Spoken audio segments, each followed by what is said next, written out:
I'm not sure if you remember, but there was a time when the internet went crazy over pens marketed just for women.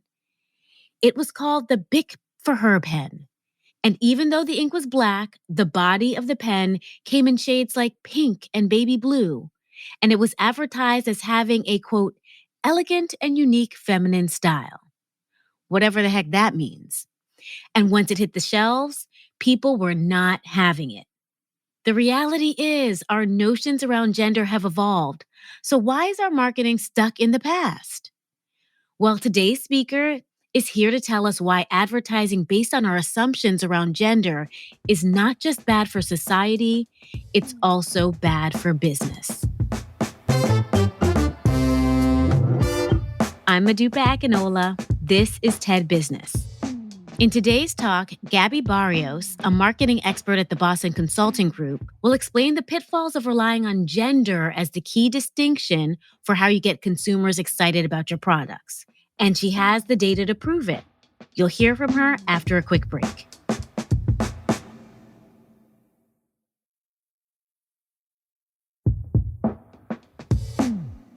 Like a lot of people around the world, earlier this summer, my friends and I were obsessed with the Women's World Cup held in France.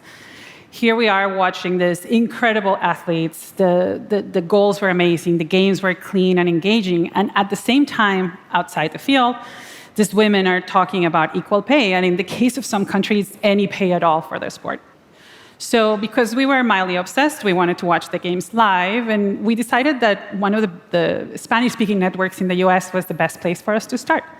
And it wasn't until a few games into the tournament that a friend of mine talks to me and says, why does it feel like everything I'm seeing is commercials for makeup and household cleaning products and diets?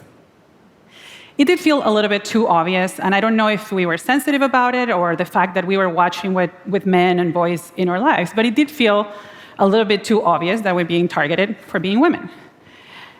And to be honest, there's nothing necessarily wrong with that. Someone sat down and looked at the tournament and said, well, this thing is likely to be seen by more women.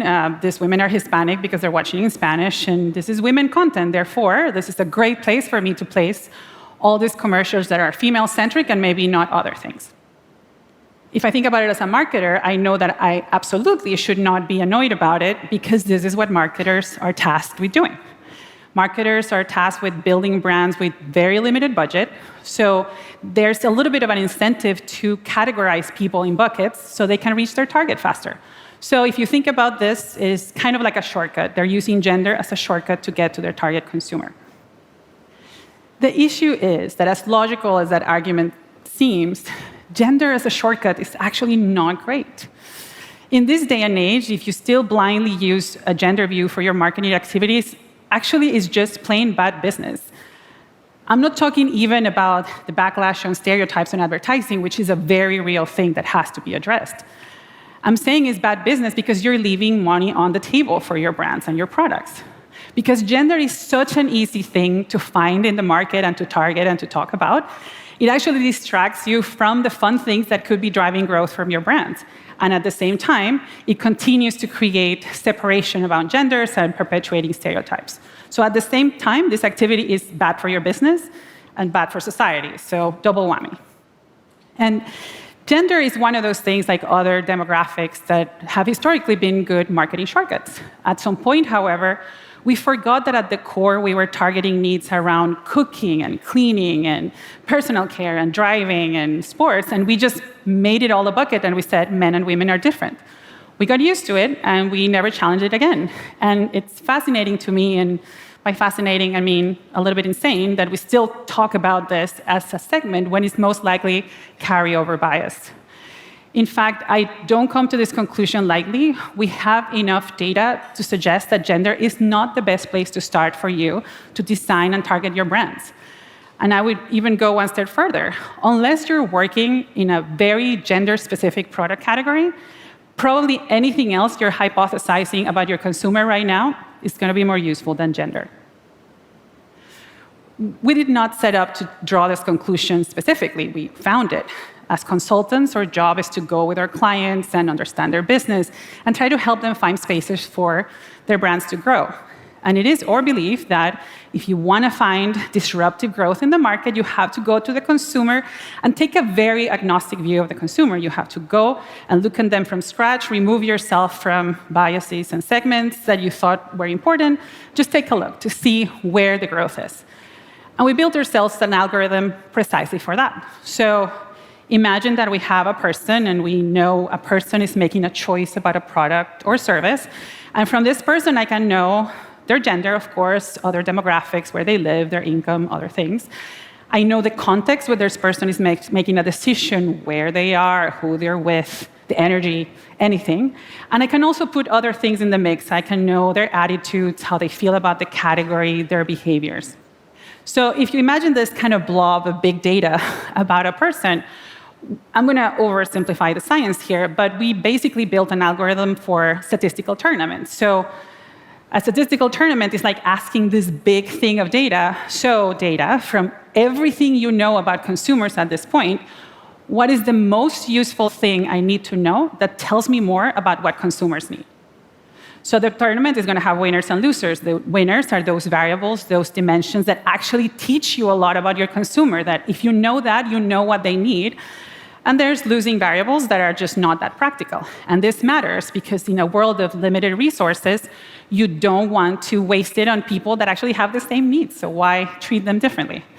So at this point, I know suspense is not killing you because I told you what the output is. But what we found over time is after 200 projects around the world, this is covering 20 countries or more, in essence, we've run about 100,000 of these tournaments.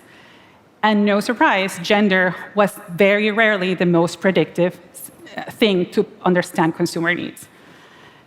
From 100,000 tournaments, gender only came out as the winning variable in about 5% of them. This is true around the world, by the way. We did this in places where traditional gender roles were a little more pronounced, and the conclusions was exactly the same. It was a little bit more important, gender, than 5%, but not material. So let's let that sink in for a second. No matter how you're looking at a consumer, most likely anything else is going to be more interesting to you than gender. There's probably something very important you need to know about them, and you're getting distracted because you're doing everything based on gender. And that's why I say you're leaving money on the table. Gender is easy. It's easy to design advertising based on gender. It's easy to target people online and on TV based on gender. But at the end, that's not where the exciting growth will come from. If you're a food company, for example, it's actually much more interesting to you to know where people are eating, who they're eating with, are they very nutritionally oriented. All of those things are actually significantly more powerful and useful than knowing if a person is a man or a woman. And that matters, of course, because then if you're putting your limited budget into action, then you're better off creating solutions for different occasions than trying to target women versus young men. Another example is alcoholic beverages. 35% to 40% of consumption in alcoholic beverages around the world actually happens with women, but you know, women don't drink beer. Those are the things that we typically hear. But actually, when a man and a woman are, for the most part, in the same occasion, the emotional and functional needs they have at that moment are very similar. There's only one exception, by the way, and the exceptions exist, where if you have a man and a woman on a date, the man is trying to impress the woman, and the woman is trying to connect with the man. So there's going to be a little bit of tension, but that's important to know. It'll take a few dates. Financial institutions, that's something where we've heard a lot about the difference between men and women. But actually, talking about men and women as different actually is distracting you from the thing that is underneath. We made it so simple as women don't like to invest, women hate managing their money, men are great and aggressive and risk takers. But at the end, it's not about men and women. It is actually a different narrative. It is about there are people that are excited and energized and educated to manage their finances versus people that are not. So if you change the conversation from men and women to actually what's underneath, then probably you'll stop being so condescending to women, and you may start serving some men that are actually shy about managing their finances. I'll give one more example. If I go back to the women that were playing sport at the beginning, one of the fascinating things we found over different countries exploring sportswear, that if a person is a competitive person and they are in the moment of action, the needs are not different between a man and a woman. An athlete is an athlete. It doesn't matter for men and women. It doesn't matter for old and young. You are an athlete. And in the moment of action and extreme competition, you need this gear to work for you. So these soccer-playing women have a lot in common with their counterparts. Out of the field, it doesn't matter. Out of the field, they may be into fashion, into other things. But on the field, the needs are not different. So these are just a few examples on categories where we found that gender was not the best place to go. And actually, the argument is that at this point, it's not even a feminist push. It's just we got used to it. We got used to using gender, and it's important for us to start finding ways to measure other things about consumers so that we don't revert back to gender. I am not naive, and I know there's still going to be appetite and certain ease around using gender, but at least this warrants a conversation in your business. You have to inquire, is this really the best lens for me to grow? So if you are like me, a person that is in business, that I am constantly worried about what is my role in the broader societal discussions. If you're listening to your business and you hear things like, oh, my target are women, my target are men, let's go to young girls, young boys, when it's a gender conversation, unless you're working, again, in a very specific, gender-specific product category, take this as a warning sign. Because if you keep having these conversations, you will keep perpetuating stereotypes of people and making people think that men and women are different. But because this is business and we're running a business and we want to grow it, at least kind of challenge your own instinct to use gender, because statistics say that you're probably not choosing the best variable to target your product or service. Growth is not easy at all. What makes you think that growth is going to come from going into market with such an outdated lens like gender? So let's stop doing what's easy and go for what's right. At this point, it's not just for your business, it's for society. Thank you.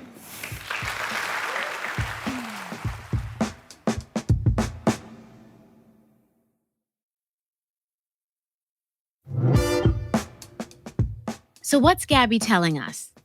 People across the gender spectrum are left out when we decide to market narrowly based on our preconceived notions of gender roles. And this happens because we have this deeply ingrained need to categorize people and make assumptions. And we don't just do this to the people we're trying to market to. We do this in our own organizations. Now, what are some good examples? The creatives versus not so creative. I mean, do only creatives need a pool table and snacks? Or does everyone? The introverts versus extroverts. Sometimes extroverts need me time to regenerate too. And this isn't just about how you label other people and make assumptions. How do you label yourself? Is there a way to re-envision yourself? Can you try to immerse yourself in a different type of role to realize your range? I know that I definitely label myself as one of those not so creatives. But when I hang out with creatives at work or in the companies I advise, or even in developing this podcast, I often surprise myself. So what are some labels you use to define yourself, and who do you need to spend time with to broaden your perspective? Because it's when we get to know people that we stop relying on shortcuts to define who they are and what they want. And maybe that work starts with getting to know ourselves better first. That's it for today. This episode was produced by Cosmic Standard with help from Asia Simpson and Eliza Smith. Researched by Cassie Brabaugh and fact-checked by Eliza Solomon.